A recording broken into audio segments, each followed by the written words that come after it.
Forget about all that election nonsense. We've got some real issues to discuss here, like whether or not we actually need another gear score tier. Stick around and we're going to talk about whether or not this is the right way to go for patch 1.5.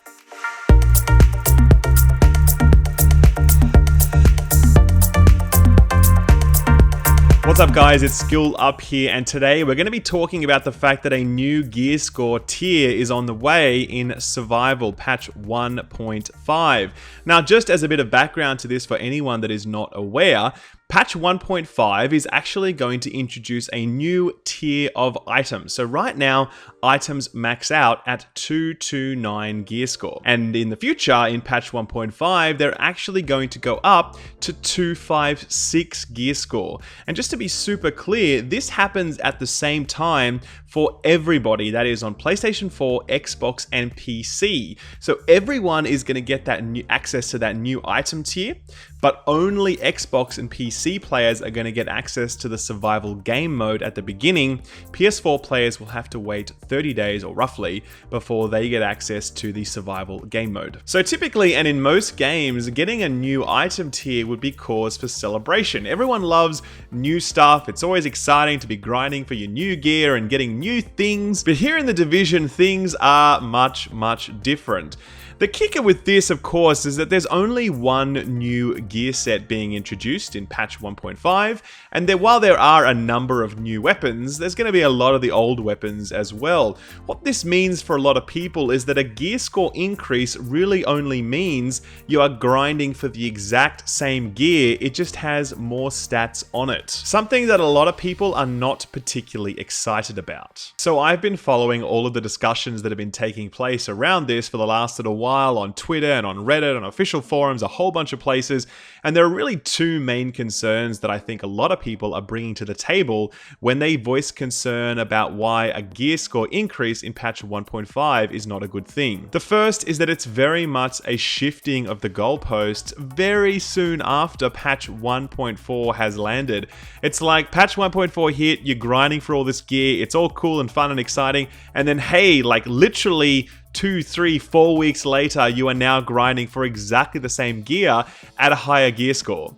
The other thing that people are really concerned about is the overall impact that this will have on game balance, since this new tier of gear is actually going to be available from a new world tier being added, which is world tier 5. Many people are worried that by jacking up the level of enemies to level 34, we're going to go back to the place that we were before, which is patch 1.3 with terrible, awful, bullet spongy enemies and rubbish mechanics, a place we absolutely do not want to go back to. So let's break these things down very quickly because they're both really valid concerns. Let's first talk about the shifting of the goalposts. Now, absolutely, I agree that 1 month between content cycles is way too short. That is not sustainable in almost any game. It's absolutely not sustainable here in the Division. And if Massive made a habit of doing this, then I think that would be pretty terrible for the game. The problem with this, of course, is that it hasn't actually been 1 month since content cycles.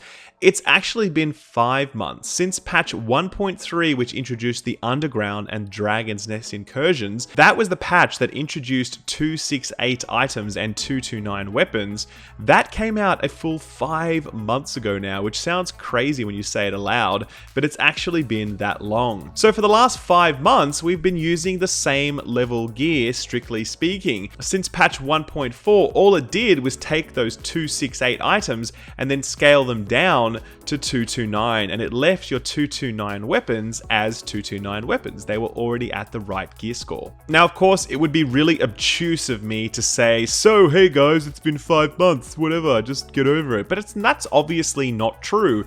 Patch 1.4 was like almost a gear reset because it basically, introduced a whole bunch of new players to the game. It made a whole bunch of sets that were otherwise totally unusable finally usable. It was like very much a reset button. It felt like an entirely new tier of content. And so to now have to regrind for all your new gear so soon after that occurred just feels a little bit off. I ran a Twitter poll today asking people whether or not they wanted a new gear tier, and I had about 1,000 responses to it, and about 57% of people said yes, 29% 30% said no, and 14% didn't know or didn't care. That meant that basically 30% of the people I'm speaking to now probably don't want this to go ahead. And I think that's a perfectly legitimate view. I think that the difference of views that people are going to have on this is probably going to come with how much they have been playing the game since release. In my view, there are sort of 4 types of players that are currently playing the division. There's those old school hardcore players who already had all of the gear from before, and in my view, most of these people are going to be fine with an increase in gear score since they've kind of had every item that they've wanted for the last 5 months or thereabouts. So, it's like bring on some new gear score. That's totally fine with most of these players. At the same time, there are old school casual players, or people that sort of continue to play the game since launch. They didn't take a break, but they played it quite casually. And these players probably had most of the gear they were chasing going into patch 1.4, and they probably used patch 1.4 to finally finish off the builds that they were chasing.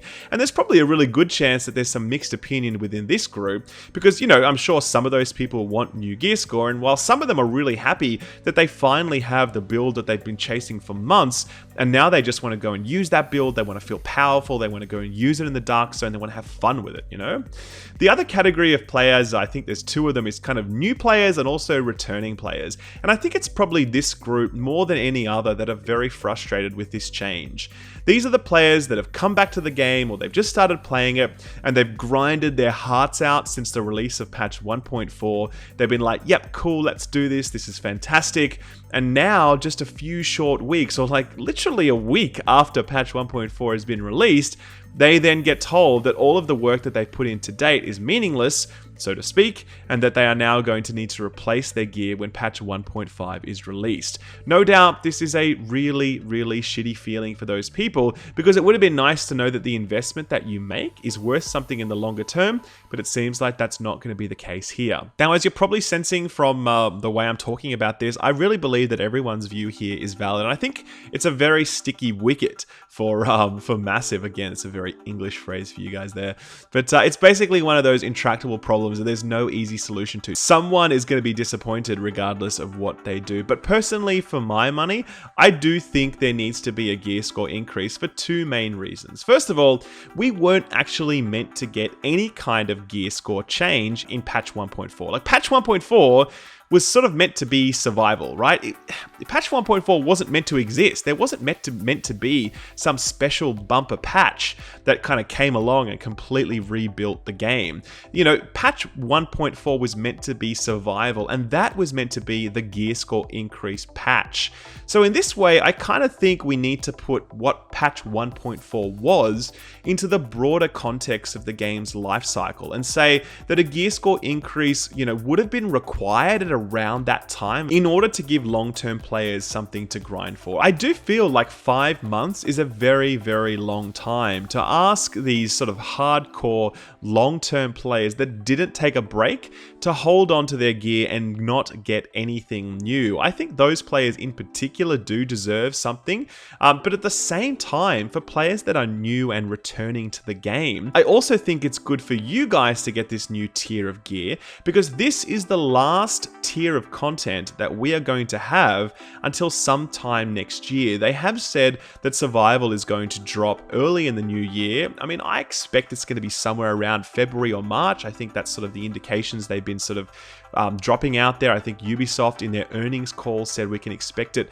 in Q1 next year. Let's say it comes in March. Let's call it worst case, it comes in March. That's a full 5 months from now before we get another tier of content, a new gear score tier. I mean, do you think at the current rate at which loot is dropping, that the current tier of gear is going to last us another 5 months? I mean, I think even casual players will get everything that they need inside the next 2 to 3 months. But like 4 or 5 months, yeah, that's a very long time. So I know this is a very painful transition now to put in all this work to have that washed away for a new gear score that comes along just around the corner. But I really feel like it sets you up for the next few months where you can sort of take your time and grind that content out in anticipation for the next DLC, which we know is some time away. But at the same time as well, it's kind of exciting to know that everyone will be gearing up at the same time. Your more hardcore players, they already had most of of the gear that they wanted, which means they could walk into the Dark Zone fully decked out, ready to go. There wasn't really any gear grind for a lot of those players. They just kind of like, you know, skip straight to the Dark Zone, really. That was it. But to know that everyone is going to be at a point where they are all equal at that point, you know, grinding together, matchmaking into queues together, I just think that would be great for the game in the long term. And that's why I'm a big supporter of it. Now, the other point that people are making is that this is going to really mess with difficulty. You know, jacking up enemies to level 34 is just, you know, going to put things back to where they were in patch 1.3. And guys, I really want to sort of dispel that myth, because the footage that you are watching here is me soloing challenge mode underground against LMB, which are the hardest enemy types, and I'm in full 229 gear here. I do have a 256 MG5, absolutely. However, the MG5 is not as OP as it once was. It has been nerfed since we saw it on the PTS. It's a great gun, but it's not like a stupid OP gun. It's very strong, but it's not crazy OP. And you can see here, I am progressing through this really simply, and that's the last tier of gear that I am wearing. I am wearing a full tier less than what I could be bringing to this, right? I could be wearing full 256 gear, I am wearing full 229 gear, and I can still solo challenge mode underground very, very simply. So don't worry about the difficulty, guys. It's fine. You know, the difficulty that you see now will be the same. It will be retained as you go forward into this next tier of content, and for that reason, I'm not too worried about the impact that this additional World Tier 5 will have on game balance. Anyway, that's my view on this. I understand completely that there are different views, and I fully respect those. As I said, I do feel as though no matter what Massive does here, they're going to disappoint a lot of people, but I really think this sets us up for a good, sustainable grind over the next little while we wait for the next DLC early next year. It puts the community at a point where everyone is equal. It gives us all a chance to chase this new gear score, and I personally really enjoy that. At the end of the day, this is a looter, guys, and the looter will always reset your progress by asking you to grind for more gear all the time. That's a core part of the gameplay loop. Absolutely, it should not be as frequently as just happened now, the transition to 1.4 to 1.5, but this sort of stuff is going to happen all the time. So do get ready for that. Anyway, guys, thank you very much for watching. I've just hit 100k subscribers as well. I'm going to do a separate video on that later on, but for now, I just want to thank you all for that. It was just a tremendous moment, and it just meant the world to me. So thank you all for your support. It's just amazing. But yeah, for now, guys, thank you very much for watching. Take good care, and I'll see you next time. Bye-bye.